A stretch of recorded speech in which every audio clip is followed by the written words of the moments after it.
देखो जैसे कि एक क्वेश्चन आता है कि प्रूव दैट देखो हमने रूट 2 को प्रूव कर दिया था कि वो एक इरेशनल नंबर है। कैसे प्रूव करते थे? Prove by the contradiction. इस थियरी से हम इसको प्रूव करते थे। ऐसे ही अगर क्वेश्चन आता है कि prove that cube root two is an irrational number. Cube root 2 को अब हमको प्रूव करना है कि ये इरेशनल नंबर है। तो इस क्यूब रूट 2 को भी सेम उसी प्रोसेस से हम इसको प्रूव करते हैं कि ये इरेशनल नंबर है, जो जिस तरीके से हम रूट 2 को प्रूव किया करते थे।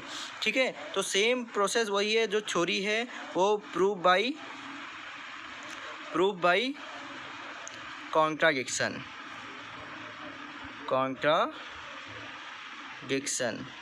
इसी थ्योरी से हम इसको प्रूव करना है। तो देखो पहले क्या करेंगे, एज्यूम कर लेंगे, assume cube root 2 is a rational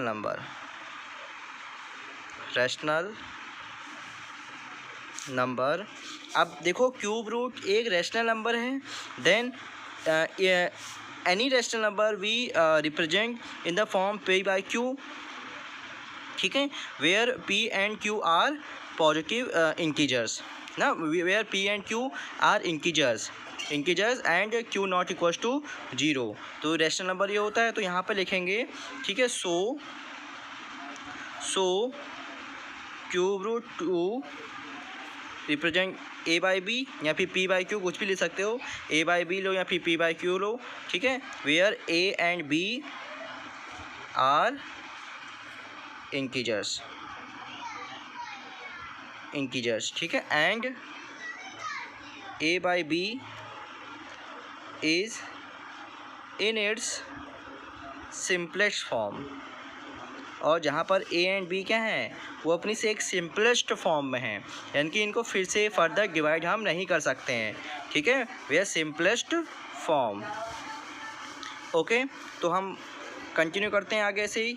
जैसे स्क्वायर रूट 2 में हमने प्रूव किया था, स्क्वायर रूट 2 को a बाई बी लिख देंगे ऐसे, फिर क्यूबिंग बोथ साइड करेंगे तो क्या आ जाएगा, ये 2 इक्वल्स हो जाएगा। अब देखो वहाँ पर हम क्योंकि ये वहाँ पर स्क्वायर रूट 2 था तो इसलिए हम स्क्वायरिंग बोथ साइड करते थे। यहाँ पर क्यूब रूट 2 है तो यहाँ पर हम क्यूबिंग बोथ साइड करेंगे। ठीक है, तो यहाँ पर हो जाएगा क्यूब बोथ साइड करेंगे तो यहाँ से क्यूब रूट से क्यूब कैंसिल हो जाएगा और यहाँ पर a cube by b cube हो जाएगा ये।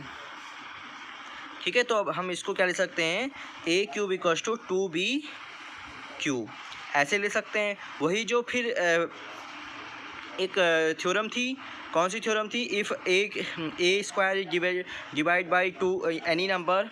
ठीक है, any number, then a is also divide by this number, या वही m जो नंबर लेते थे वहाँ पर। तो सेम प्रोसेस यहाँ पर भी वही लिखेंगे, if a cube is a factor of 2 then a is also a factor of 2। तो वही सेम लिखेंगे हम, a cube has a factor of 2 implies a has a factor of 2। ठीक है, अगर a क्यूब 2 का फैक्टर है, ठीक है, a cube has a factor of 2, अगर a क्यूब 2 का फैक्टर है, ठीक है, तो a का फैक्टर 2 होगा ना। अगर if a divisible by 2 then a also divisible by 2। ठीक है, फिर देखो लेट करते थे, फिर से उसी में नेक्स्ट प्रोसेस में हम करते थे, so a equals to 2k let कर लिया करते थे, where k is an integer. k यहाँ पर क्या है, एक इंटीजर्स है। ठीक है, तो यहाँ पर देखो, अब यहाँ पर भी क्यूबिंग बोथ साइड करेंगे तो a क्यूब इक्वल्स हो जाएगा 2k क्यूब हो जाएगा। ठीक है, अब a क्यूब की वैल्यू, a क्यूब इक्वल्स क्या हो जाएगा, 2k क्यूब हो जाएगा। ठीक है, a क्यूब की वैल्यू यहाँ से पुट कर लो, a क्यूब की वैल्यू यहाँ 2b क्यूब है, तो यहाँ 2b क्यूब इक्वल्स हो जाएगा आपका, बोथ क्यूब करोगे तो ये 8k क्यूब आ जाएगा। ठीक है, कैंसिल जगह 4 आएगा ये, तो b क्यूब इक्वल्स आ जाएगा आपका 4k क्यूब। फिर सेम प्रोसेस वही लिखोगे। अब देखो, अब अगर b क्यूब 4 से डिविजिबल है देन 2 से भी डिविजिबल होगा फिर, क्योंकि 4 से डिविजिबल है तो 2 से भी डिविजिबल होगा ना। अगर कोई नंबर 4 से डिविजिबल है तो 2, ये ऐसा तो हो नहीं सकता कि वो 2 से डिविजिबल ना हो, तो 2 से भी डिविजिबल होगा। तो यहाँ पर लिखेंगे b cube has a factor of 2, b has a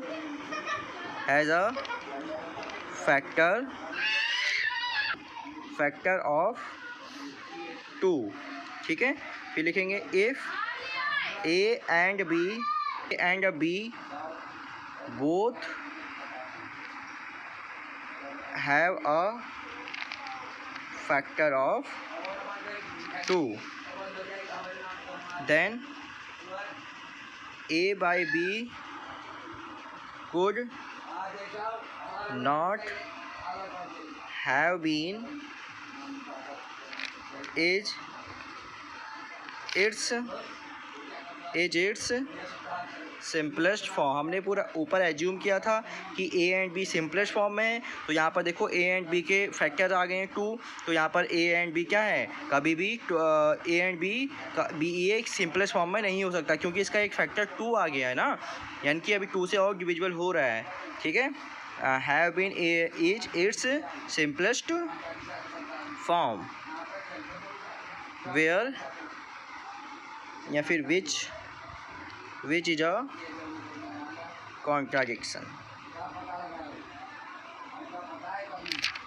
contradiction cube root 2 is, so cube root 2 is an irrational